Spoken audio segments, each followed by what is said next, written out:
Hello, today I'm here in Rome with Diane. Thank you very much for joining us. Diane is a global head of business development Nobu Hotels. Diane, if you can start, introduce yourself and give us an overview about Nobu Hotels, please. So first, thank you for having me. I lead the expansion of Nobu worldwide. So we have Nobu Restaurant, Nobu Hotel, and Nobu branded resi. It's a hot topic right now in the hospitality industry. So I do this worldwide. I have a colleague in Asia that is helping the expansion there as well.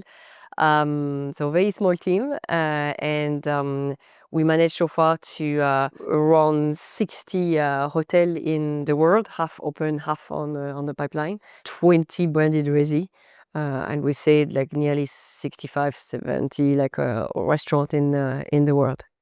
Nobu's restaurant first model is a unique differentiator in the luxury hospitality. How is the approach shaping this type of destination and partners you prioritize mostly?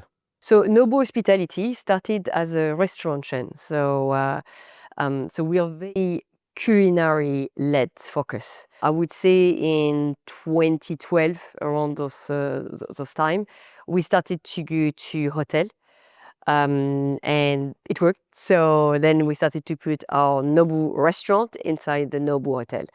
And then around 5, 7 years ago, we started to go to branded resi.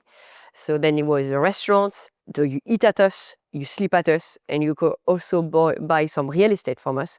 And then you have all those services, amenities, and culinary-led focused at a step of your door. How do we scale that? Most of the hotel in the world usually lose money on food and beverage. So what they do, they call Danny Garcia, we just meet Mohari, who is in the room today. So Akasan or Tao Hospitality, and they said, okay, maybe we can do a partnership. You take my restaurant, probably is usual by lease, and then we work together. We believe there is a discontinuity when you do this. So the talent of Nobu is, and there is no discontinuity between the team because it's the same team from the hotel and the restaurant, but the same group.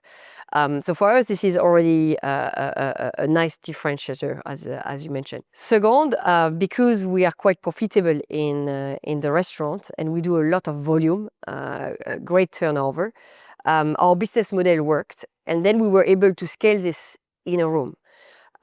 So, for example, it's a rule of thumbs in the world. A place in my restaurant with between 3 or 5 turnover would do as much as what I do in a room per day. So that's quite a very powerful equation when you think about it. So how we scale that in a development perspective, what I do when I look at a project is I look at where my restaurant is going to be, the kitchen, the restaurant, and then I power up because I need the volume, I need the traffic, and then I know if I do have this, the rest would work. As you mentioned, you are expanding globally, right? And what are the key factors when you look for a new partner to build a hotel or a branded residence? So first, I look at the restaurant and the location, obviously. I also look at, beside the trends of the industry, I also look at where my customer wants to go. Some country became, or some city became more trendy, or we have a high demand. For example, we had a high demand in Amsterdam. Everyone say, oh, we don't have a Nobu in Amsterdam. We want a Nobu in Amsterdam, for example. And then I also look, so first my customer, like what do they want? And then also I look at where my investor wants to go. Because Nobu Hospitality is an asset-light company, so we do not invest in the real estate. So we also need investor with us. So I have to combine and align all of this together. I find locations, match it with a great investor. It's always better if you find the investor with the asset already, and then we build on the location. Usual also it's cities that are strong culinary wise. There is quite a cultural fabric where we can add. We're not really into planting a flag anywhere and then we're like, okay, it will work, make the number, but we'll not add anything. This we do not do. I refuse a lot of even great opportunities in the world because we just don't want to plant a flag. So yeah, it's this kind of alignment between what the customer wants, where the investor wants to go, and the city context in general. As you mentioned, branded residence is a thing now, right? It's very trendy. How's your perception? How do you see this demand in those concepts? Well, I think it was the natural evolution. You eat at us, you sleep at us, and then you want maybe to buy some real estate. And it appears that if you buy your own real estate, you have to deal with a lot of things. Your asset could lose some values or could take some values, it depends. But everything is on you. When you buy from a project with a brand that you trust, a brand that you have a connection with, a brand that you know that has hotel service level, so you're sure that whatever you need will be provided, and also on a long-term value for your assets. You think it is not going to lose some of the value because the brand is strong.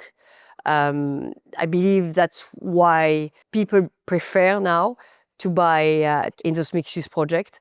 And I don't think it's only now about, because it used to be only about prestige or investment.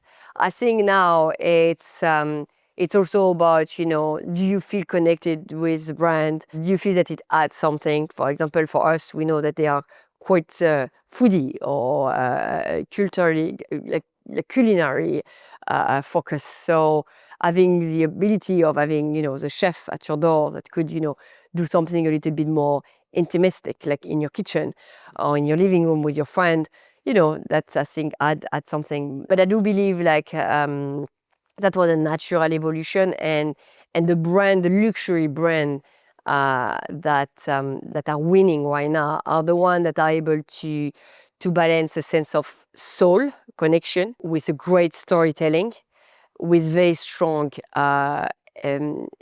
commercial economics. And I think those will perdure and will still be very attractive for buyer who are interested in branded resi.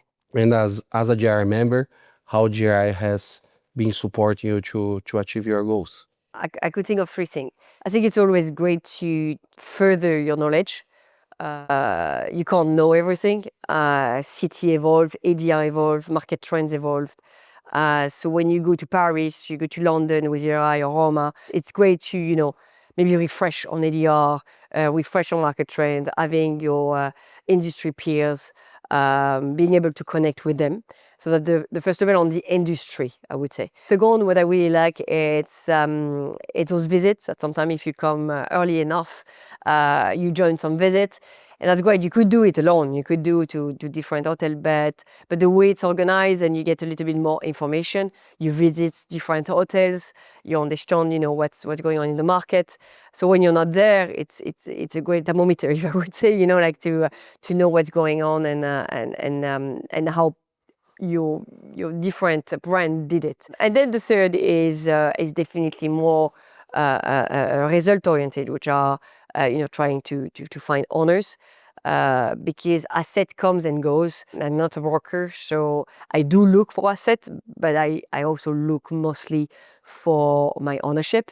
And then being able to meet owners. We work mostly with high net worth individual, so private family office or company, not less private equity, if I could say. So that's also great because you try to find basically your next owners.